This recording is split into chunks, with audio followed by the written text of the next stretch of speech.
Assalamualaikum warahmatullahi wabarakatuh. Selamat pagi. Tetap semangat ya, meskipun tetap belajar di rumah. Hari ini kita bertemu lagi dalam pembelajaran daring.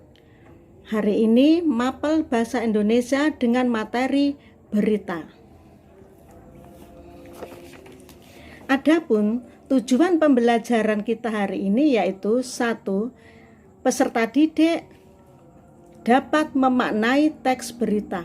Yang kedua, peserta didik dapat menentukan unsur-unsur berita yang dibaca dan didengar.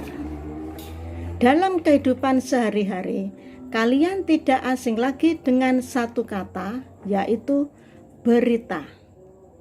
Berita adalah suatu peristiwa atau kejadian yang terjadi di lingkungan sekitar ataupun yang terjadi di dunia. Berita mempunyai unsur-unsur yaitu 5W plus 1H. 5W, yang pertama what, yang kedua who, yang ketiga when, yang keempat why, yang kelima where, dan yang keenam 1H, how. Yang pertama, unsur berita yaitu what, apa. Apa yang terjadi. Kemudian unsur yang kedua who siapa. Siapa yang terlibat dalam peristiwa tersebut. Yang ketiga when, kapan. Kapan peristiwa tersebut terjadi. Yang keempat why, mengapa peristiwa itu bisa terjadi.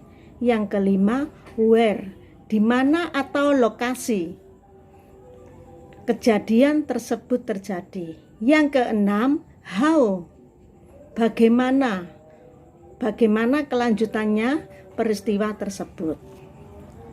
Untuk lebih jelasnya, kalian buka LKS halaman 7 dan 8 atau di buku paket. Kalian pelajari dan kalian cermati materi tersebut. Di sini, Bu Wulan akan menayangkan sebuah video. Kalian simak dan cermati video tersebut. Tugas kalian, setelah kalian melihat dan mendengar dari tayangan video tersebut, yaitu sebutkan unsur-unsur berita 5W plus 1H.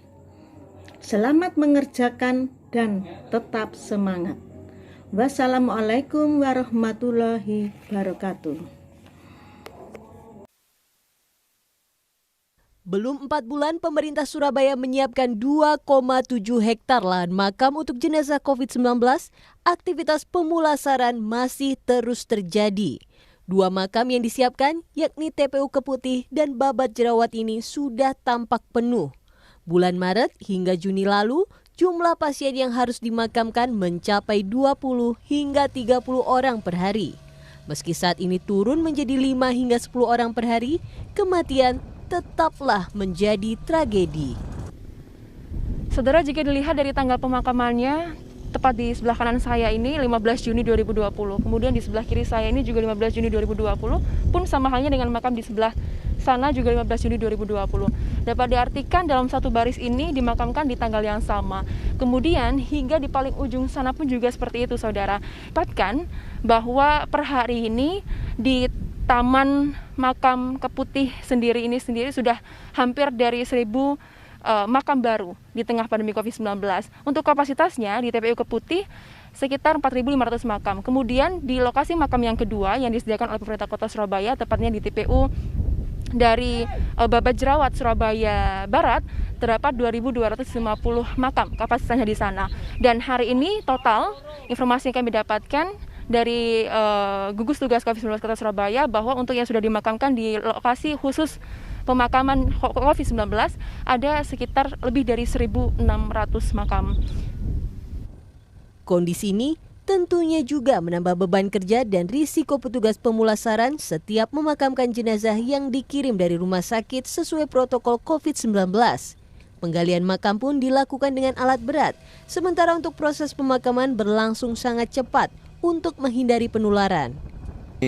Masuklah, ini sudah menurun sih, 10 sekitar gitu, 10 ya? 10 per hari? Iya. Oh, menurun artinya sebelumnya Kurang lebih lebih. dari itu ya? Per hari? Masih waktu bulan Maret itu masih kapasitas 25 ke atas. Yang itu harus protap dari rumah sakit juga kan harus segera dimakamkan sekalinya itu. Oke.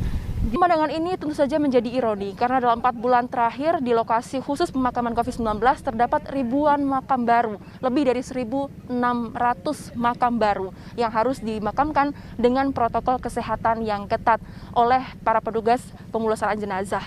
Dan tentu ini harus menjadi renungan kita bersama. Jika kita semua tidak sadar akan pentingnya protokol kesehatan, maka tentu saja beban dari para tenaga kesehatan maupun para petugas pemulasaran jenazah akan semakin berat. Sinta Melidia, Yuda Furi, Kompas TV Surabaya, Jawa Timur.